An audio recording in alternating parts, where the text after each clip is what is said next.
So I want everyone to understand one thing and one thing only.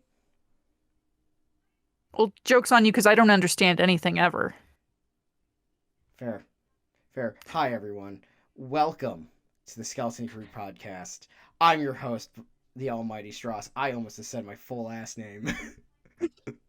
Not that that's really a problem. It's just really funny. It's like I have not introduced myself that way once. I'm here as always with El Sardo Guapo. That's me. Yeah, aka Uncle Death. We're the Skeleton Brothers that run Hi, this podcast. everybody. Hi. Hello. This week we're not gonna do what the hell you watching because the universe decided to once again do one thing that has ruined everyone's time all the time, and that is scheduling. We will be watching stuff maybe after this, maybe sometime later in the week. We'll find out. Who knows?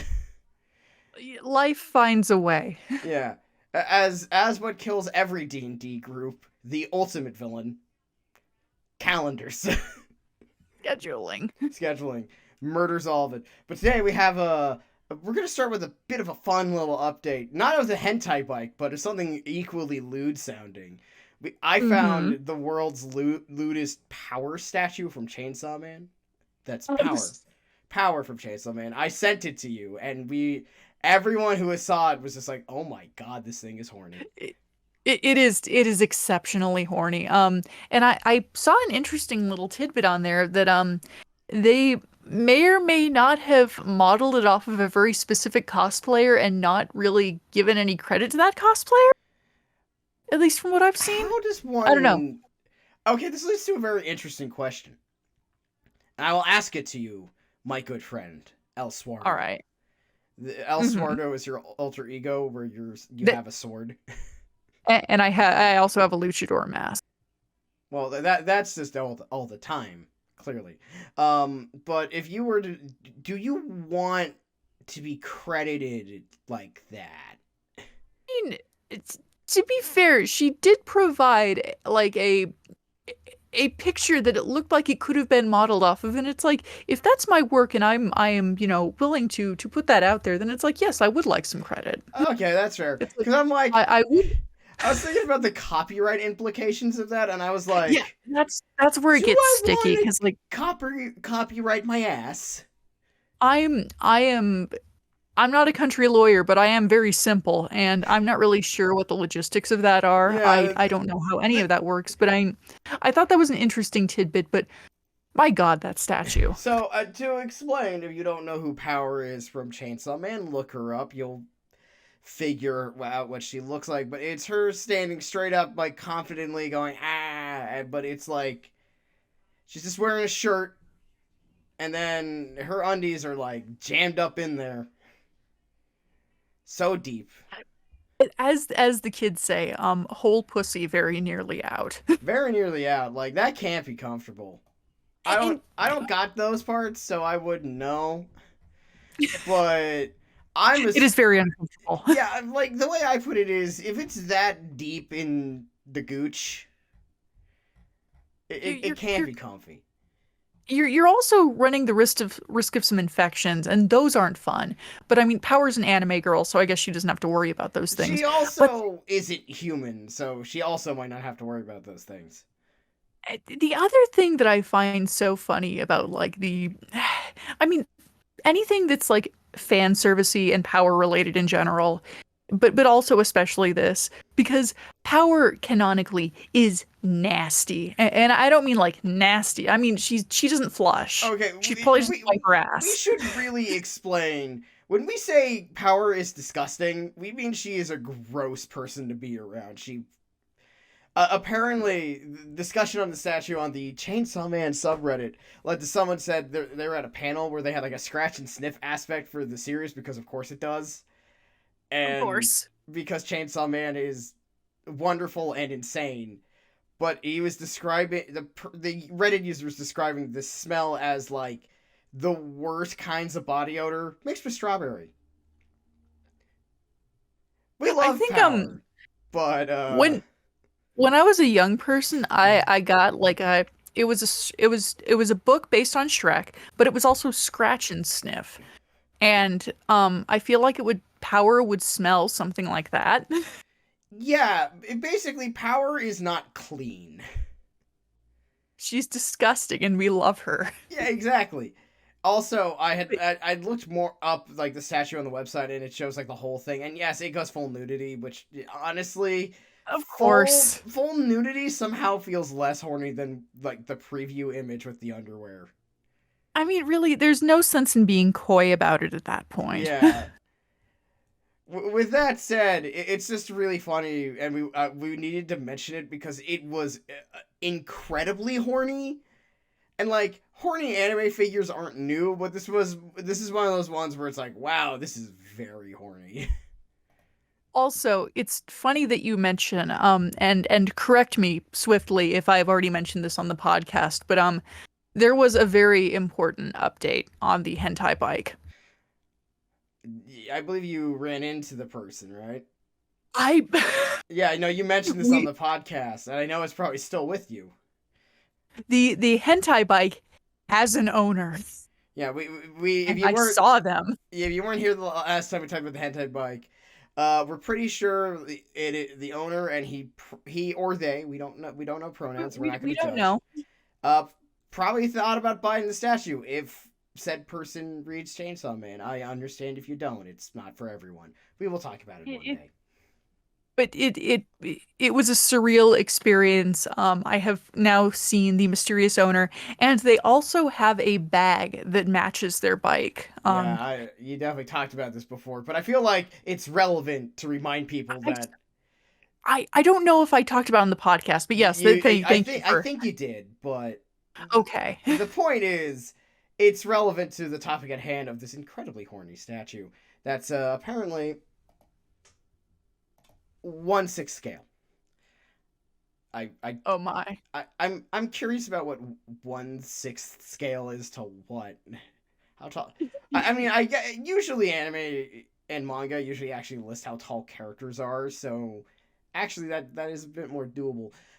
But I feel like the real question here is, Sardo, my friend, would you buy Hmm. this statue? I'm gonna say yes, I would, but then I would like put Barbie clothes on her, and I'd give So, her like a different outfit every day. see, the thing Not, is not for me, because you're basically saying you'd buy it as a joke.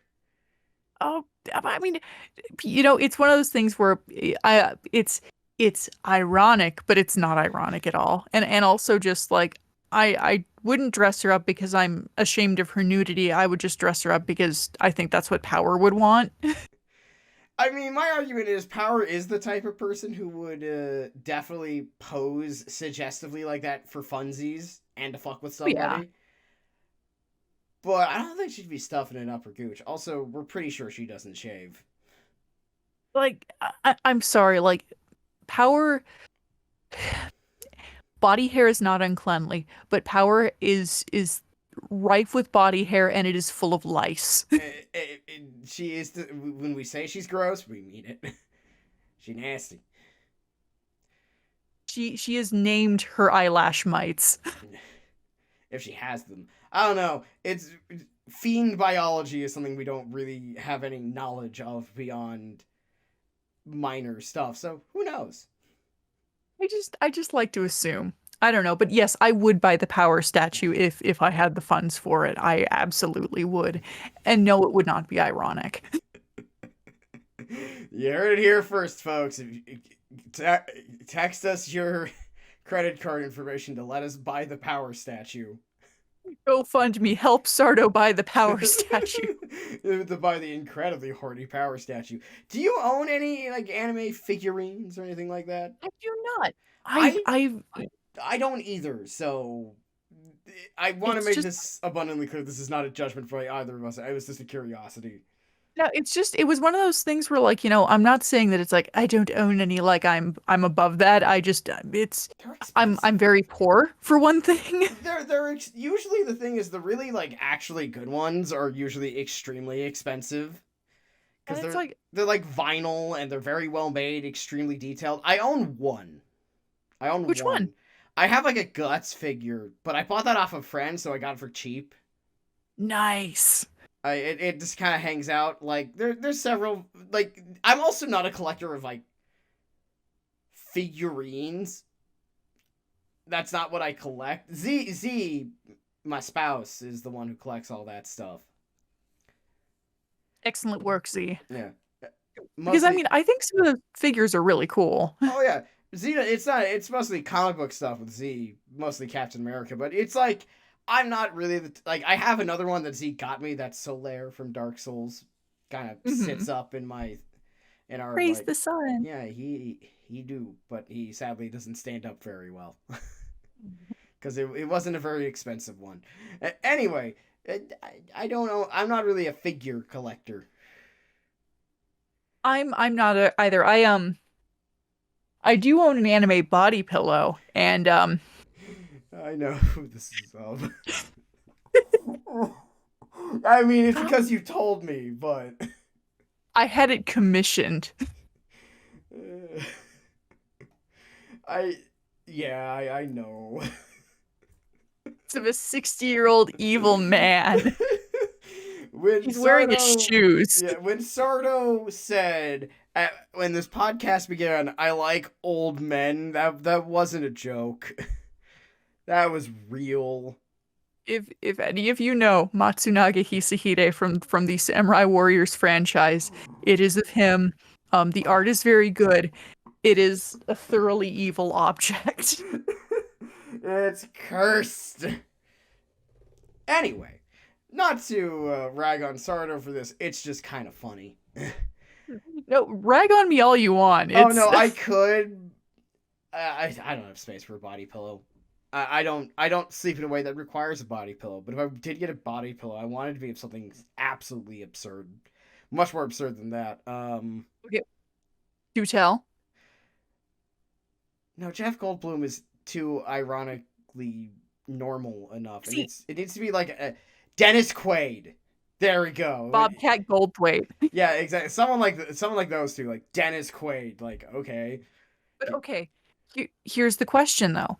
Is it like just a photo of Dennis Quaid like posed suggestively, or is it like anime Dennis Quaid?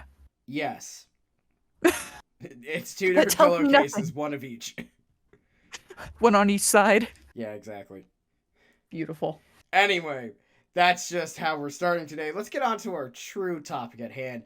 And we decided because we're like, we didn't watch Heike Story and we can't use that for another hour.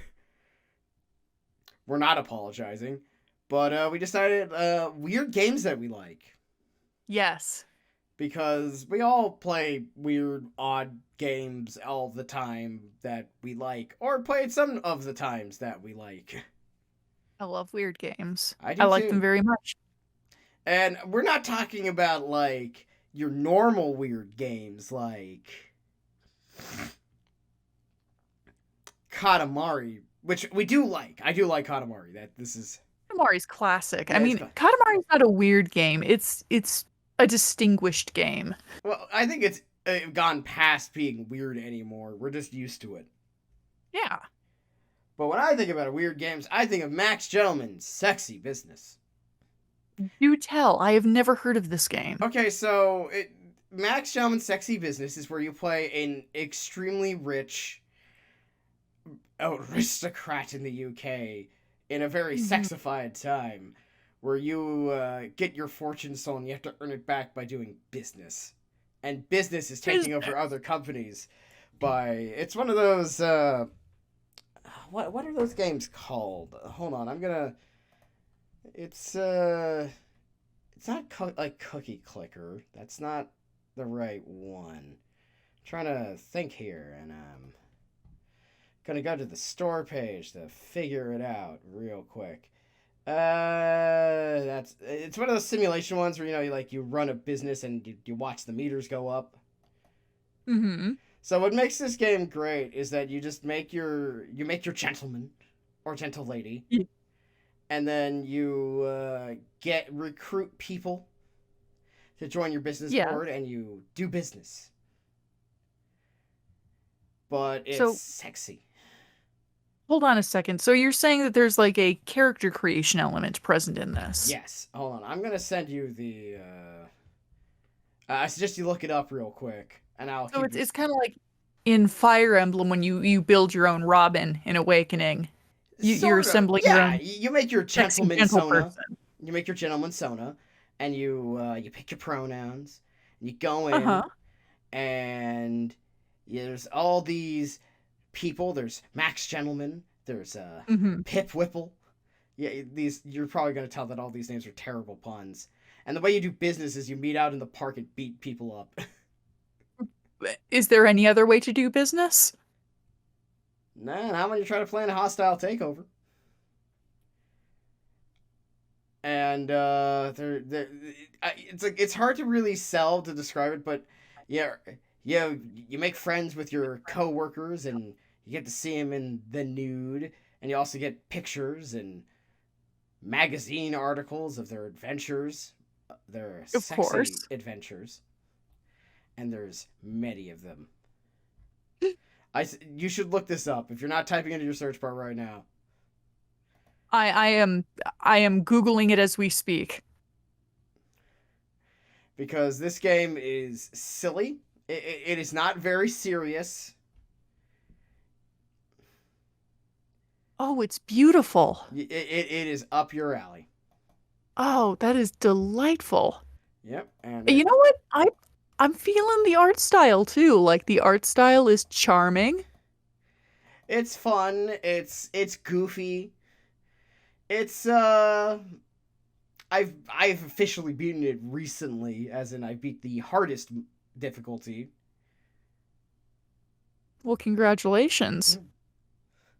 And I'm looking at the group shot here. I am particularly fond of the lady with the parasol in the very back with the blunt bangs. Very nice. Good stuff. you got your classic. You got your like. You got a little bit of everything. Oh, yeah. I'm surprised you weren't drawn immediately to the vampire guy, the very obvious vampy looking guy to the side. I also like the vampire guy, but it was the lady who got my attention first. I don't know. I like a Impressive. good goth girl. Oh yeah, what's her name? Shit. Oh, that's So, Vicky. Stross, Yeah. what would you say is the best aspect of Max Gentleman sexy business? The business is truly sexy, baby.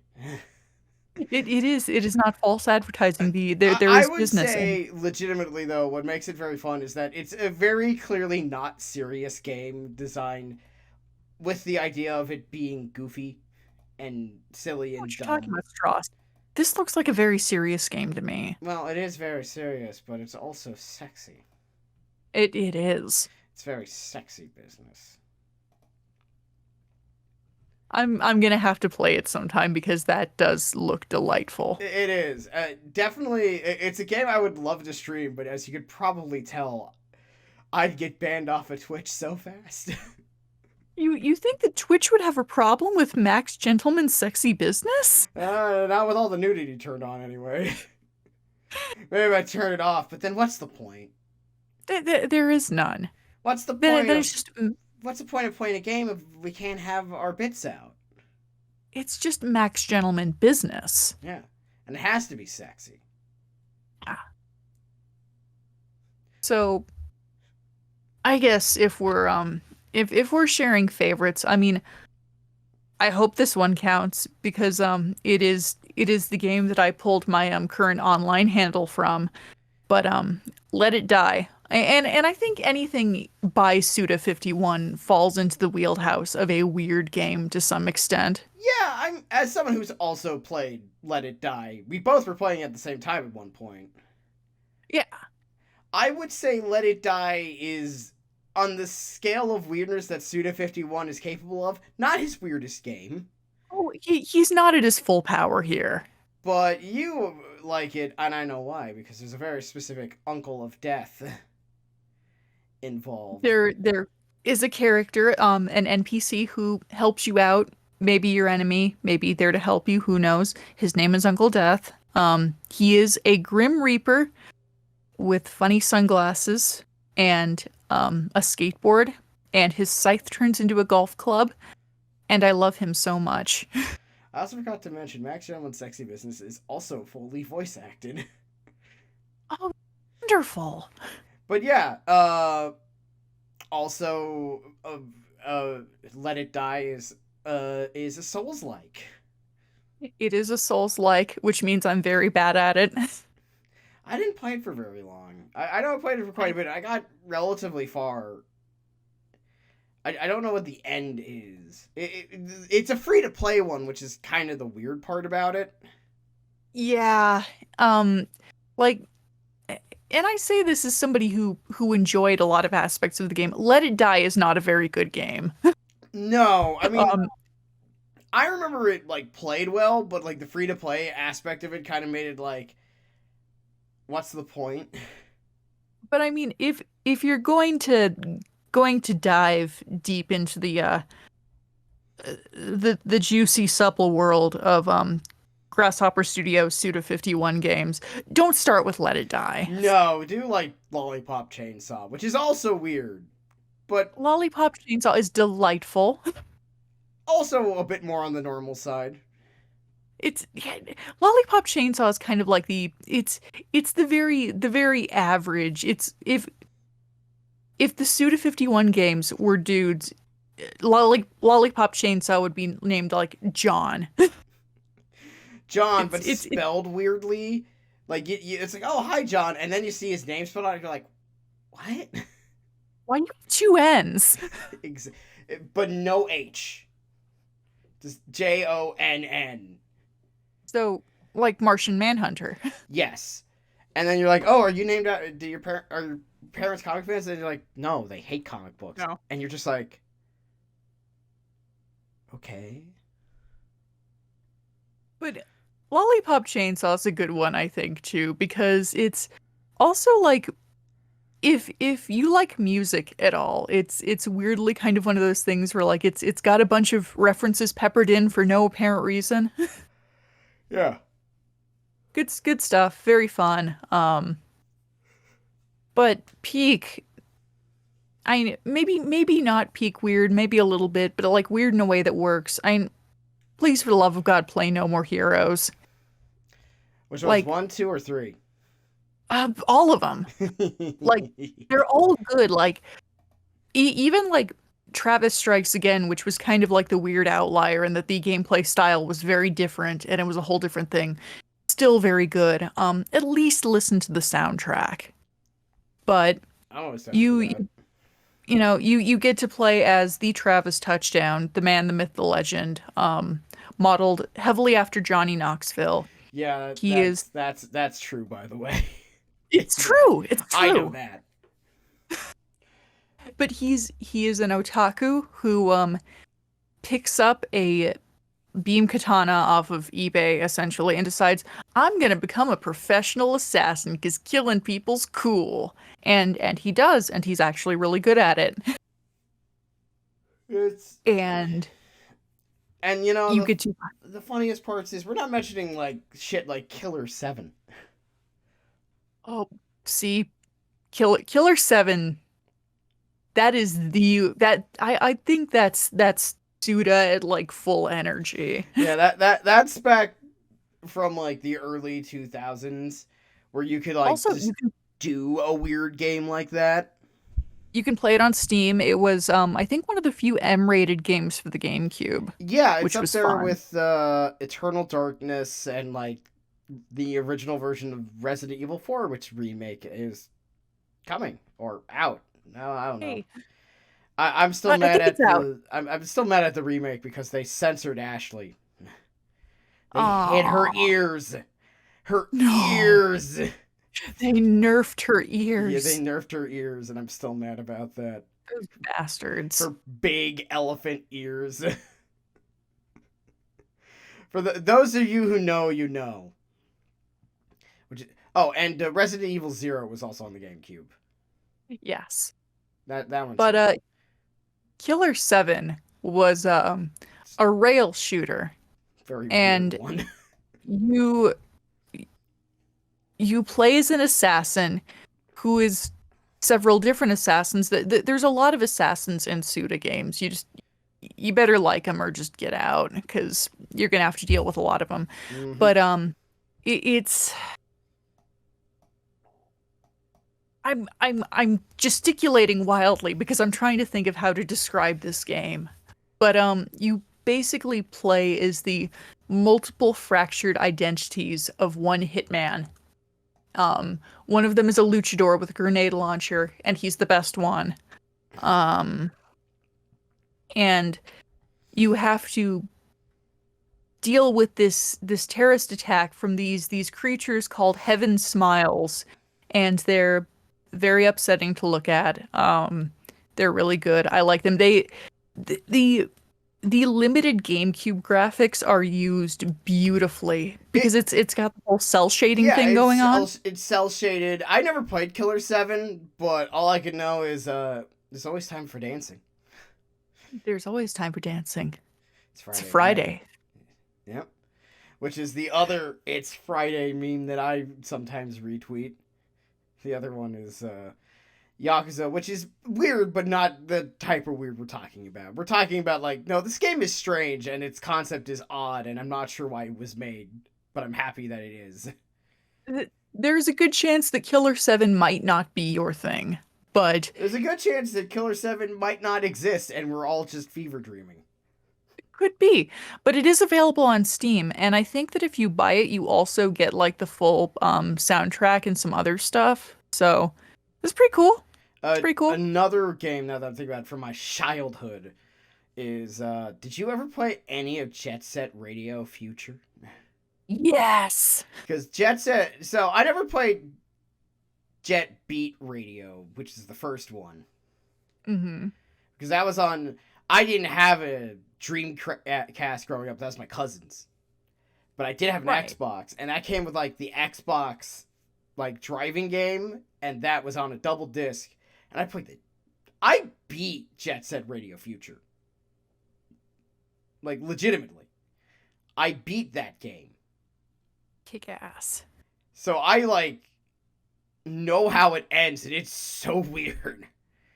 Another cel-shaded game with just great music, great tunes, and you play as a bunch of street punks who rove around spray painting thing and dancing all about, and your And rollerblades.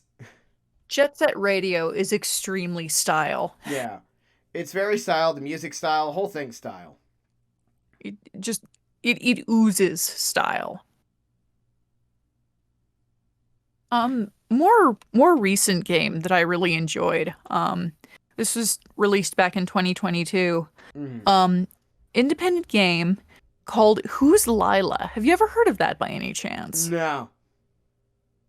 It's really interesting. It's an indie horror game. Was made by a Russian studio Garage Heathen, which is a great name. It's an adventure game, and you're trying to solve this mystery. And the big feature of it is that you can independently manipulate a character's like facial features to form expressions, and it's all done in this very weird like, uh, you know those like the Game Boy photo scanner things.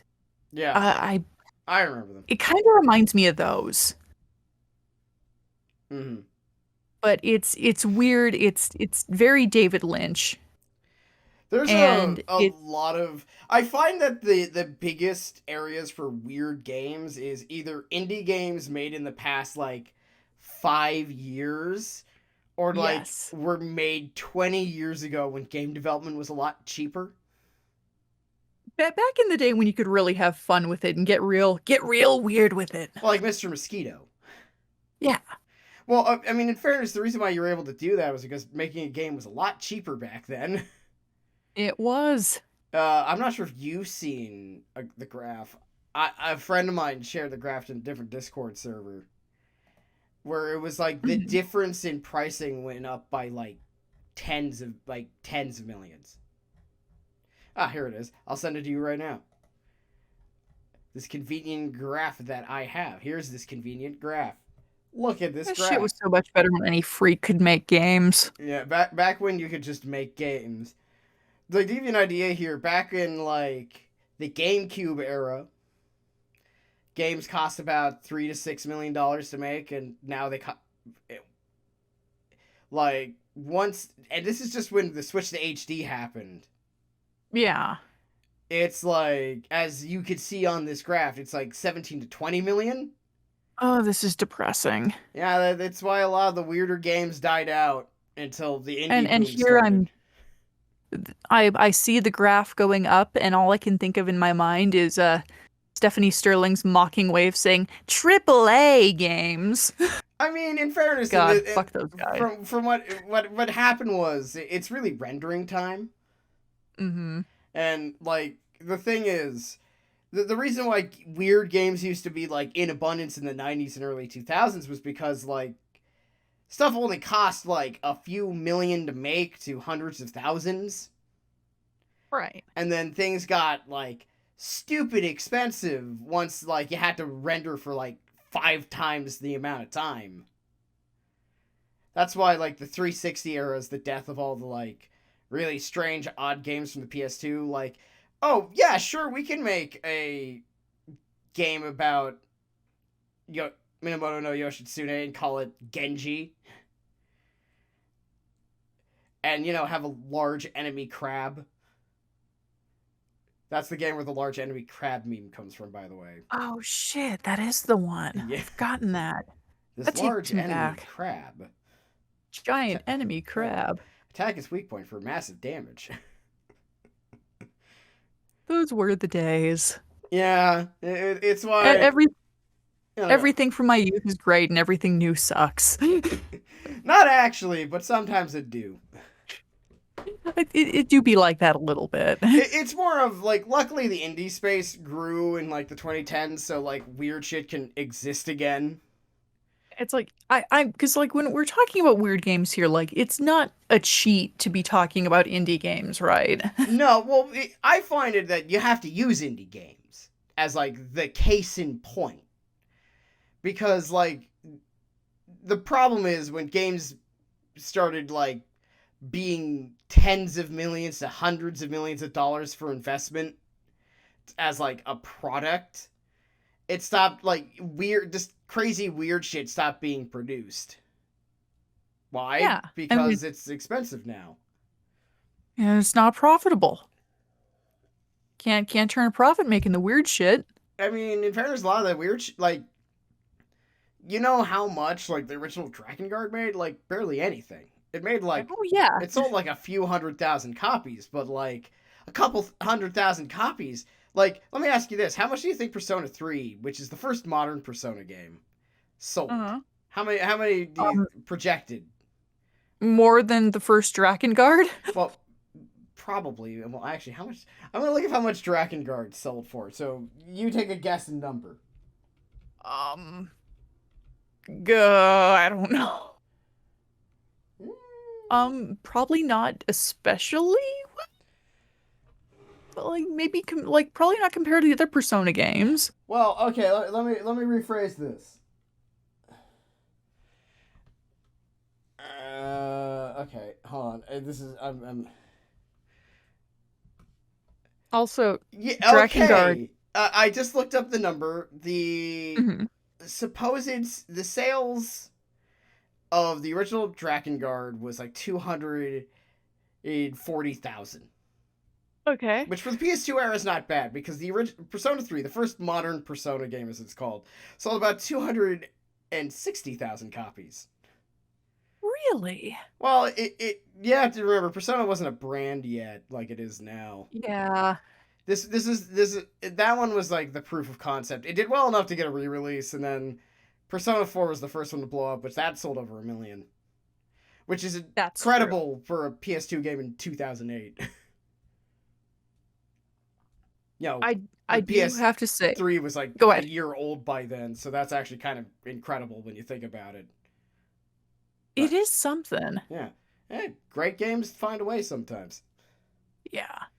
No, I mean, it's funny because from like at least when I got the chance to play it, the first Dragon Guard was not a particularly great game gameplay wise. And I that's felt on like purpose.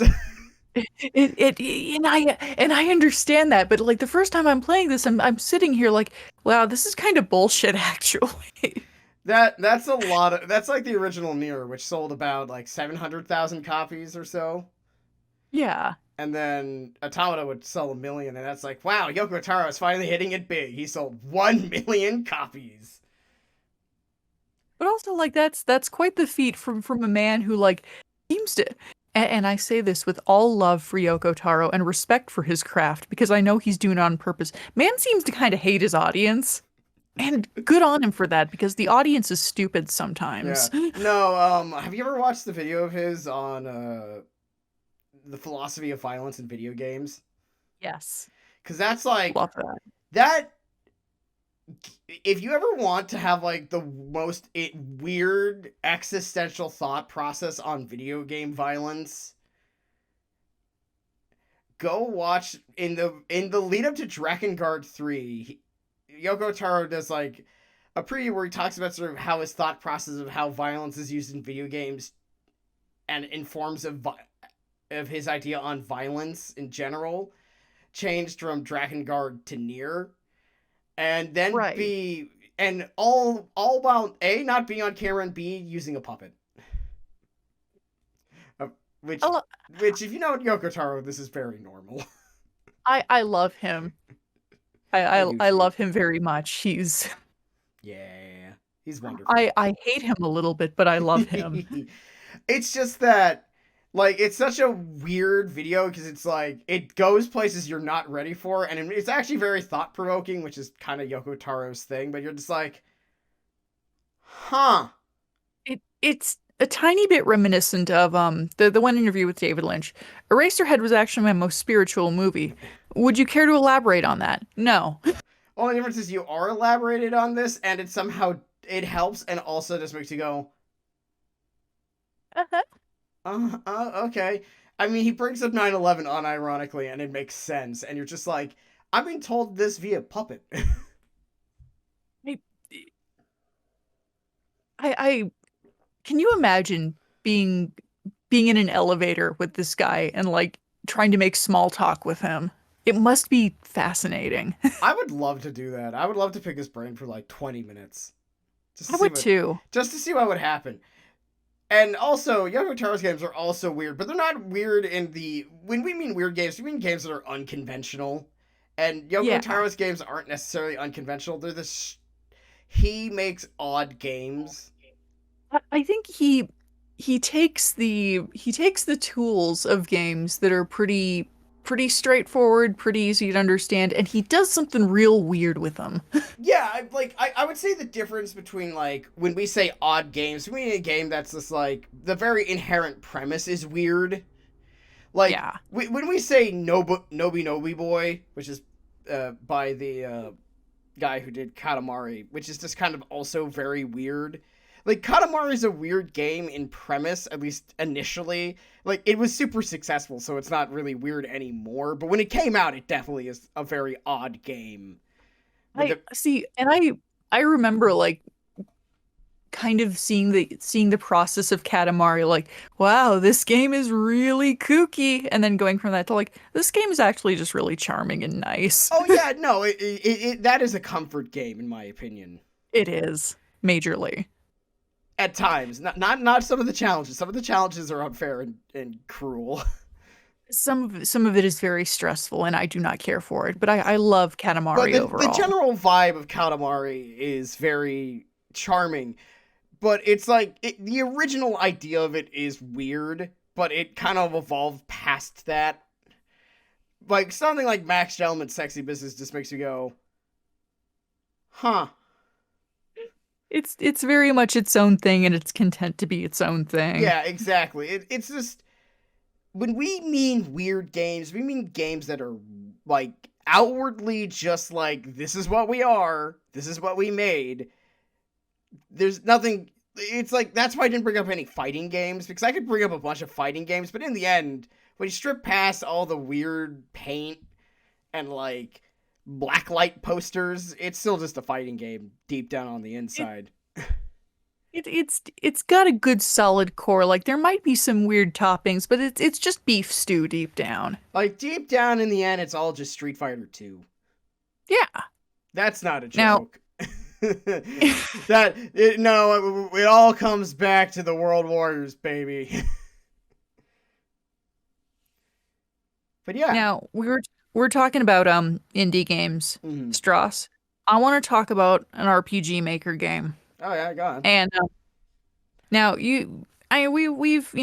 we've been through the tide of RPG Maker games, and I love RPG Maker. It is fantastic, and it's one of those things that really I think made making games more accessible, and it gave us a lot of good stuff. It gave us stuff like Yume Nikki, which is also a weird game, Yeah. but I think it's successful enough that it doesn't really count here.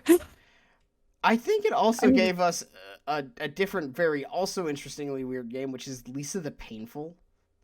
If you know what the oh, holy Lisa, shit. if you know the Lisa games, then you know that those are outwardly weird. The Lisa games are like it's weird, it's stylish, it's fun, fun question mark.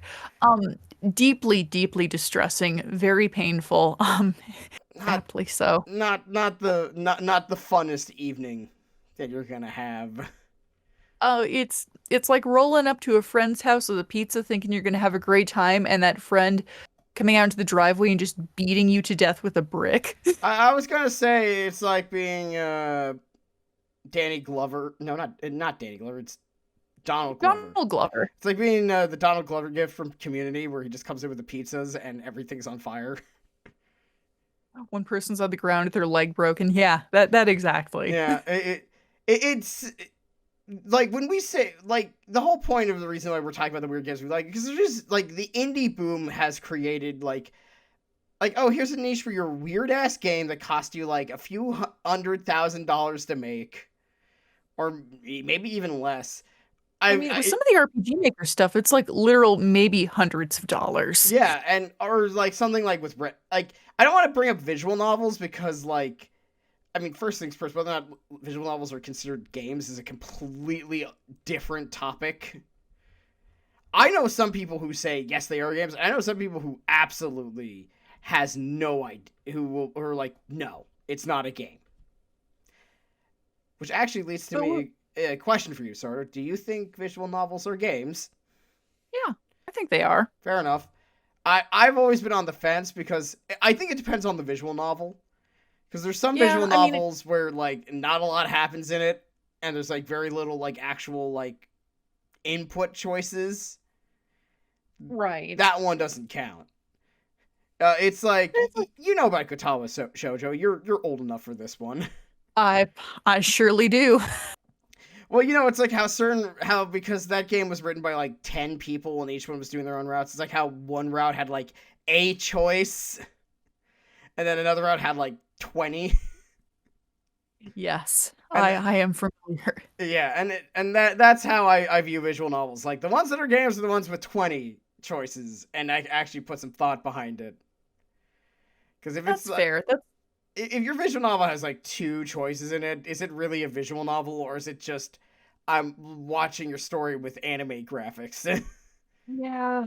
I mean, I don't know. I'm a little loosey goosey with like what defines a video game exactly, but it's like if you can interact with it, I figure it probably counts. Yeah, I feel like when I say like because the joke in Katawa Shoujo is one of the routes has like a choice, Yeah. and it's just like, does that really count?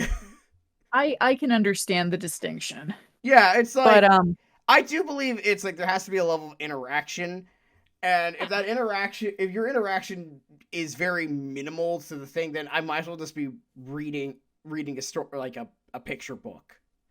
yeah, And I feel like that's where the difference lies. But I get that. I like But I count visual novels if you have like okay, if I do X enough times, it would be different if it did Y enough times. yeah, it's like the choice has to matter Yes. somehow. Even if it is whether or not you see this character naked or not. Because let's be honest, a lot of visual novels are usually porn. And there's nothing wrong with that. Nope. But so on the vein of RPG Maker, I want to talk about a very special game. Came out in 2003. Uh, Wait, no, 2010. It was made in RPG Maker 2003. Oh my God. Um, you have to do something else. I think so I know. Stross, have you ever heard of a game called Space Funeral? No, I haven't. Tell me more. I would like you to maybe do a Google image search for this because I think you should see some of the visuals. Space Funeral was made by an Irish developer, the Catamites, Stephen Gilmurphy, and it's a fairly short game. You play as a boy named Philip, and you have to leave home to save your world from a mysterious corruption.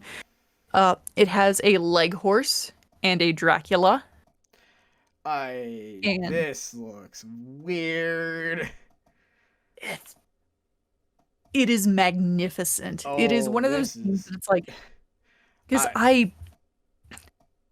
I remember being kind of on Tumblr for like the great off boom of like the mid 2010s. You remember off, right? Yeah, I think so. Off was the big thing, and I love off. Don't get me wrong. Like Mortis Ghost is like super talented, great little game, but it always kind of pissed me off that off got a ton of attention and Space Funeral was not really discussed because it's very strange. It reminds me of like a game like Paratropic or What's Underneath the Lighthouse Yes. or Pathologic.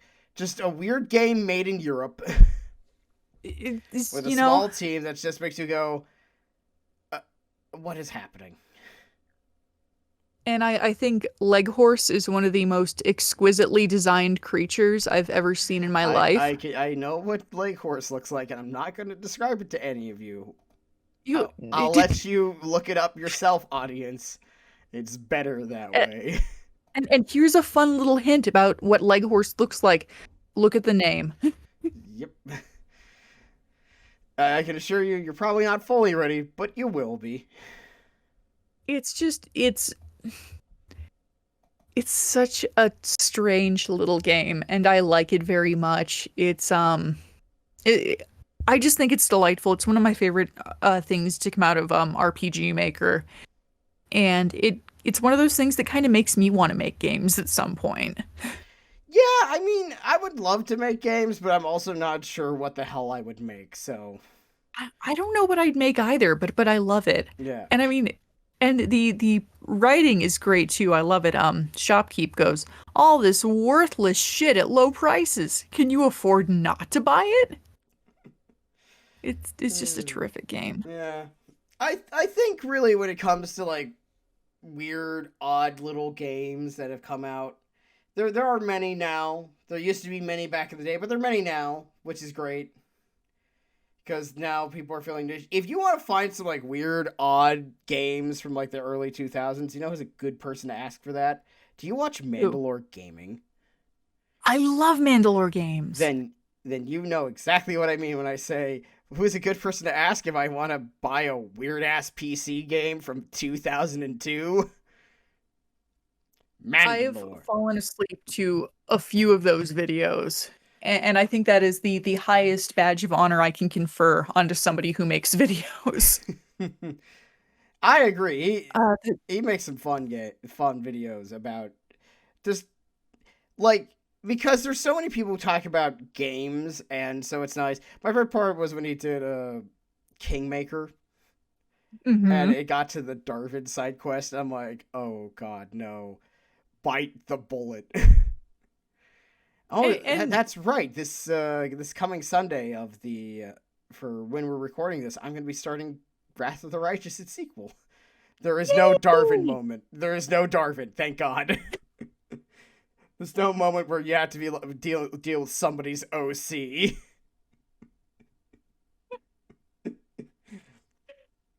Except your own. You have to deal with your own. It- you and really, is there a greater curse than having to deal with your own OC? because they're a Yes. nightmare of your own Yes, there making. is. As Kingmaker proved, dealing with that guy's OC. You know who I mean. Dealing with that guy. Because as we learned, there's a difference between your weird player characters, and then the guy who thinks his player characters is the coolest thing ever. And willing to spend Ah, $4,000 to do it. I'm not. you gotta admire that guy's commitment, though. Oh, I admired it in the sense that, like, he put his stuff out there, and now he knows when everyone at his table said, please don't, now he knows that everyone else agrees with him.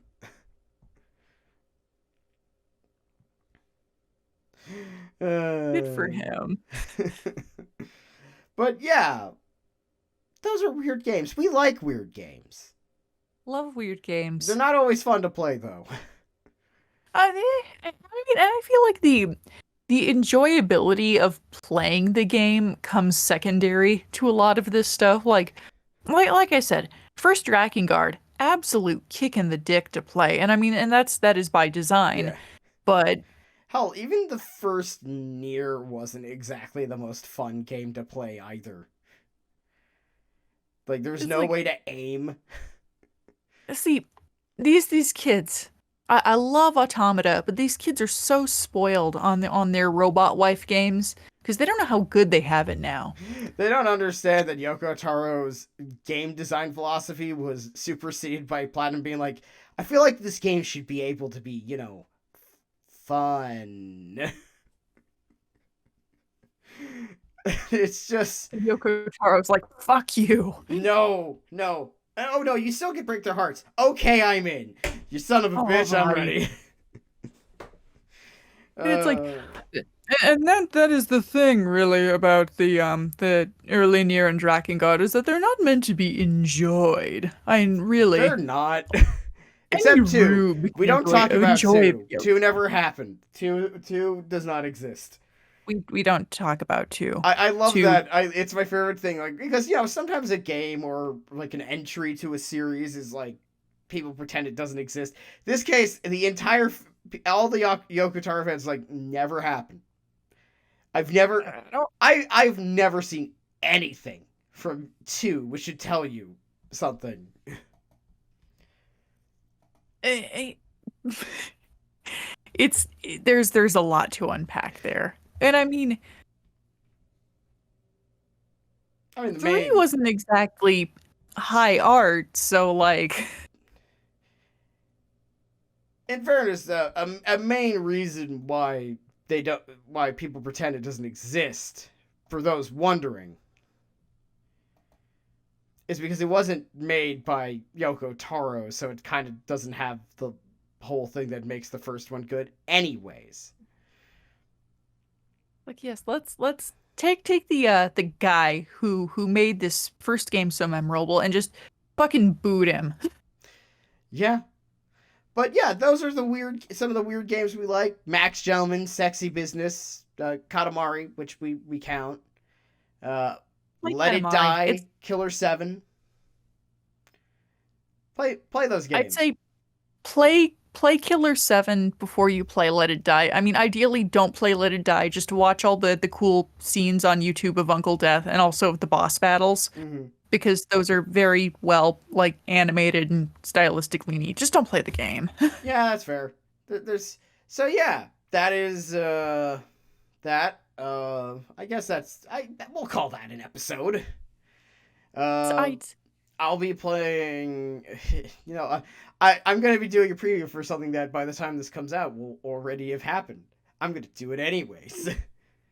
I'll be streaming Pathfinder: Wrath of the Righteous, where the John Cena cut. I'm 'Cause very excited for it. yeah.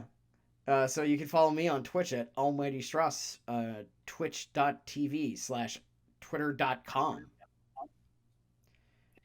His Strauss has a brand. Apparently. It, I don't know how this happened. And you can follow Sardo here at Autopsy Garlands on Twitter. Yes. Or Uncle Death on Twitch eventually. Back Sometime in back in April. April. Yay. So yeah, getting all my stuff figured out, but I should be back proper in April. Playing Like a Dragon Ishin. Finally, it's been I think a month since I've had that game and I haven't played it yet. So I need to finish it because I'm finally starting to like whittle down the games. I beat Wo Long. We're gonna be talking about that at some point. yeah, Well, once you watch the cutscenes, I guess. I'm getting caught up bit by Yeah. bit. Tell So me once you're caught up because then we could do that as another episode. all right. Easy episode in the cans right there. Heike story on what the hell we watching will be back up shortly. Once we watch 3 more episodes, it might be right after this. I don't know. We'll find out once I hit the stop recording button. We shall see. Yeah. But yeah, I hope you all have a wonderful time after listening to this Skeleton Crew podcast, our 7th episode, which was about weird games. We should do more topical things because we learned those do better numbers, and yet we refuse to do it. We're not doing it for the numbers, Stross. We're doing it for the simple love of the craft. I mean, that's true, but it's like also we actually did like talking about Wo Long. Yeah, that's true. Like, it's topical and also something we actually have some weird amount of authority to discuss.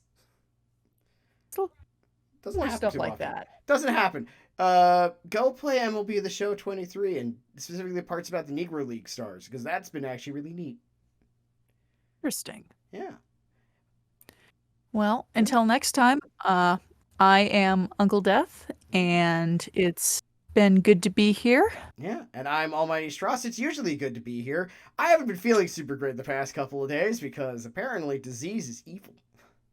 Ooh, Yeah, I've got a cold. You might notice it, I'm but who sorry. cares? I'm feeling better than I was the past 2 days. So I'm beating it. I'm winning my Well, feel war. better soon, Stross. I probably will. Good night, everybody. Or good day. I don't know when you're listening to this. Good day. I know when we're recording this. But I don't know when you're listening. So have a good time. Bye. Night.